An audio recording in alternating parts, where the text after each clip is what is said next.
السلام علیکم ناظرین، میں ہوں شہزاد دورانی اور آپ دیکھ رہے ہیں ڈیلی میدان۔ پشاور پولیس کا کہنا ہے کہ محمد زو گلوزو کے 3 بھائی مقابلے میں مارے گئے ہیں۔ 2 بھائی لال شیر جان شیر شانگلہ میں پولیس مقابلے کے دوران ہلاک ہوئے، جبکہ تیسرا بھائی اس وقت مارا گیا جب پولیس محمد زو میں واقع ان کے گھر اس کی گرفتاری کے لیے گئی۔ اس واقعے کی تفصیلات CCPO پشاور ڈاکٹر میاں سعید سے جانتے ہیں۔ دیکھیں جی، آپ کو پتہ ہے کہ تقریباً پچھلے 15-16 سالوں سے لالے گروپ کے نام سے ایک گروپ ایکٹیو تھا۔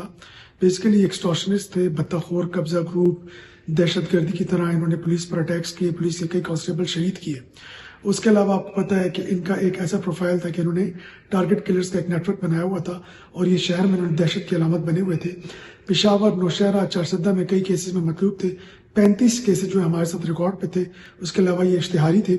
تو ہماری 2 اسپیشل آپریشن ٹیمز بنی، ایک نے شانگلہ میں جا کر کارروائی کی اور ایک نے اسی ٹائم پر شاہپور میں کارروائی کی۔ شانگلہ میں کارروائی کے دوران 2 لال شیر اور جان شیر ہلاک کیے گئے، جبکہ پشاور میں شاہپور کے علاقے میں رمضان شیر ہلاک ہو گیا ہے۔ اس کے علاوہ ہم نے ان سے اسلحہ برآمد کیے، ہینڈ گرینیڈز برآمد کیے، موبائل فون اور کئی ڈاکومنٹس برآمد کیے ہیں۔ ہم ان کے تمام نیٹ ورک کے ابھی انرتھ کریں گے اور انشاءاللہ ہمیں امید ہے کہ پشاور کو ان قبضہ گروپوں سے اس مقابلے کے بعد مکمل طور پر آزاد کر دیا گیا۔